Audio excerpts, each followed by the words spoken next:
The peaceful transfer of presidential power is what sets our democratic experiment that has persisted for 250 years apart from those countries whose democratic experiments have failed. Section 3 of the 14th Amendment is a self-defense for our Constitution, based on the idea, learned through painful experience, that those who break their sworn oath to the Constitution by engaging in insurrection against it cannot be trusted with public office again. President Donald Trump engaged in insurrection by inciting a violent mob to attack our Capitol and disenfranchise over 80 million people who voted against him. In doing so, President Trump disqualified himself from holding office. That's not something we are doing to him. That's not something any court is doing to him. That is something he did to himself under our Constitution. Today is a day that tests our nation's commitment to the rule of law and to whether our Constitution applies equally to everybody, regardless of their popularity. The law is clear that President Trump can hold no office again unless 2/3 of Congress grant him amnesty. We are confident that the U.S. Supreme Court will apply Section 3 as written and uphold the decision of the Colorado Supreme Court standing for the principle that no person is above the law. I'd like to introduce as well our lead petitioner, Norma Anderson, a longtime Colorado Republican who had the courage to bring this case. Thank you. Thank you very much. It was the first experience for me to sit in front of the Supremes, but I'm going to trust them to do the right thing. As you just heard. Sorry about that. I guess I better stand closer to the mic. Is that better? Louder. Almost. Sorry, I've got a loud voice. I used to call kids over 100 acres. So this is as loud as it gets. But anyhow, where I was, our founders drew up a constitution that was still in effect. But we had a little insurrection back in the late 1860s. And guess what? They wrote Amendment 14 with Section 3 in it. Insurrection, you cannot serve if you committed insurrection. What is trying to throw out an election? I call it insurrection, as well as raiding the U.S. Capitol. That is insurrection. The last time it was raided was by the British in 1812. Well, 1814, that was the war. So this is very personal to me. I've lived a hell of a long time, and I've gone through a lot of presidents, and this is the first one that is trying to destroy the Constitution. And I thank you for being here. Are you optimistic? Hold on, we'll do questions at the end. We'll do questions at the end, okay? Go ahead, Chris. Go ahead. Hi, I'm Krista Kafer, and I voted for Donald Trump in 2020. I am a registered Republican. And I watched with horror on January 6th as someone who took an oath to the Constitution worked to subvert that oath, had for 2 months pushed a false and dangerous narrative that fomented violence, that inflamed a crowd, that attacked the building that is near us. I was once a congressional staffer. I know what it's like to be in that building. I cannot imagine that somebody who had taken an oath of office would go back on that oath, foment violence against the very people that he had worked with. As a Republican, I believe in rule of law. I believe in our Constitution.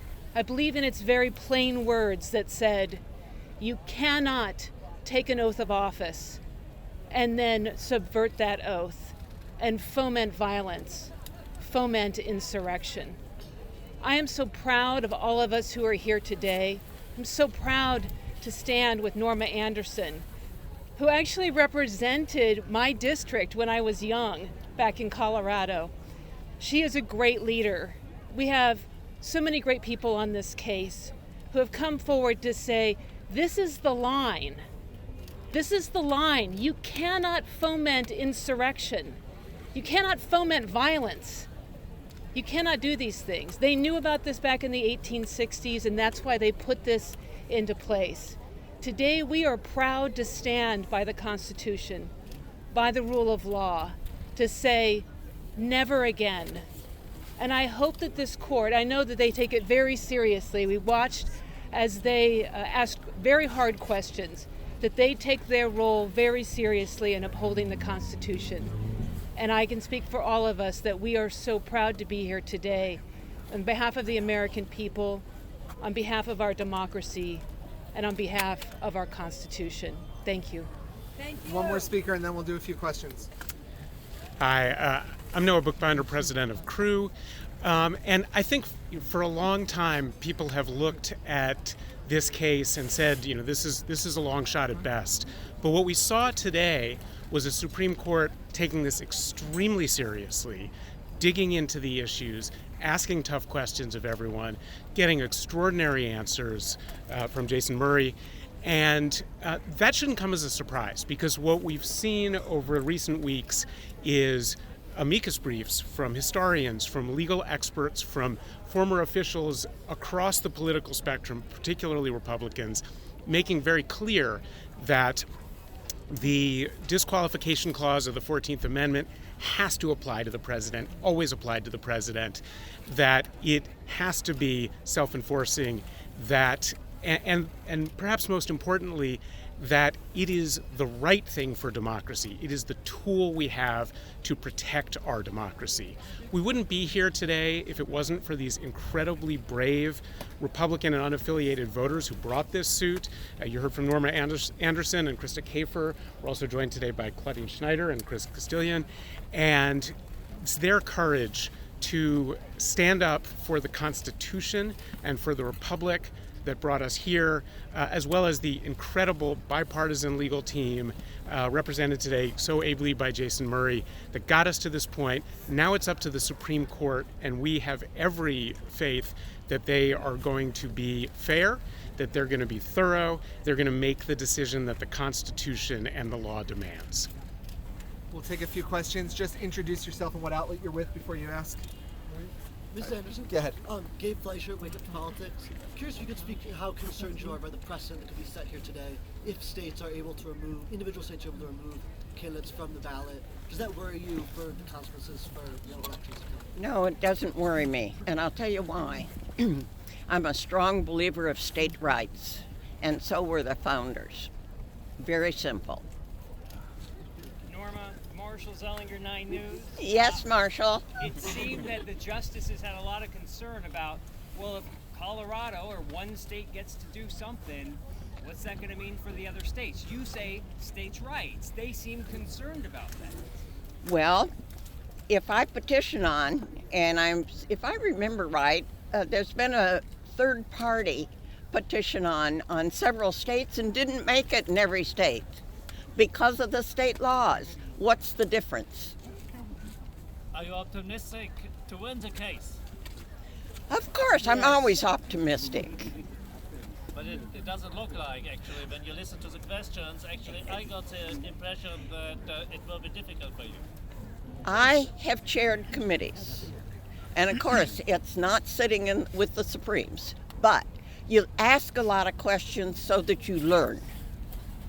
Norma, can I follow up on that briefly?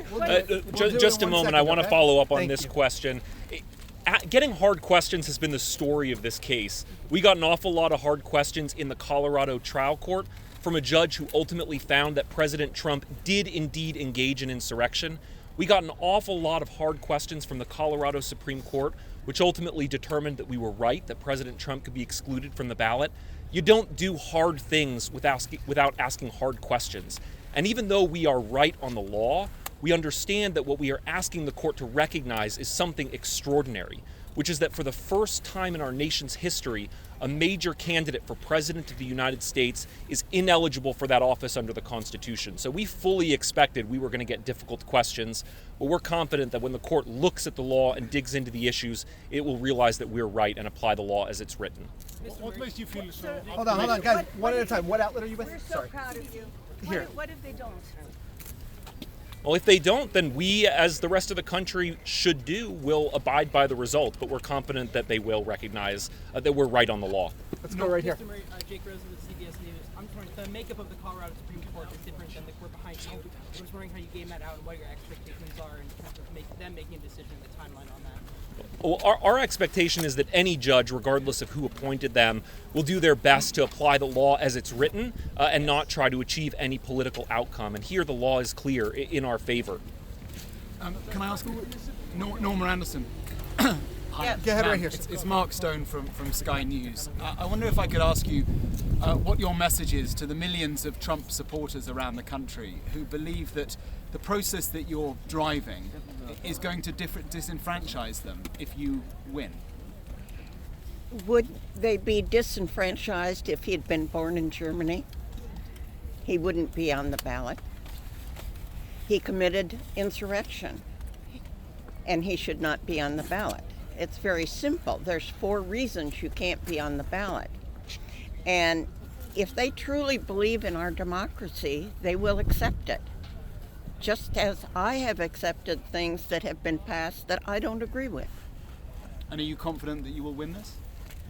I'm always confident. Last one or two. What about you? Can we talk about your confidence?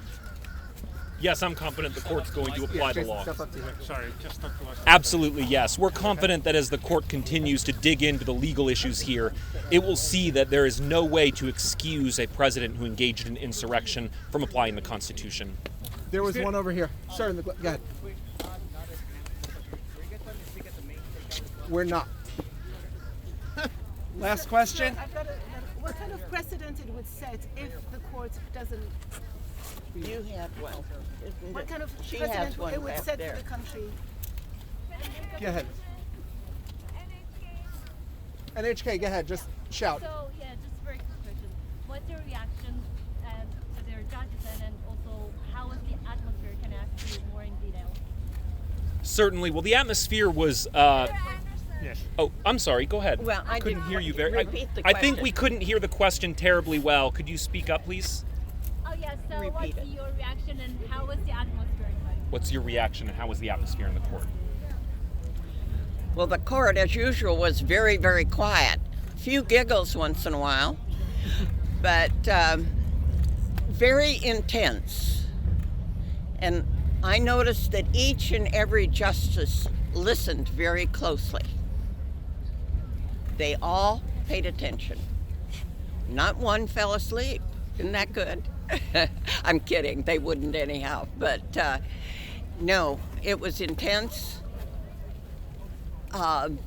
Lots of questions. In fact, probably more questions than usual. Yeah, that's what I thought. And because they were curious, they want to know what is their duty. Thanks, everybody. If I may something, you know, a lot of foreign media, like from Spain and all over the place, are obviously I know. following this case.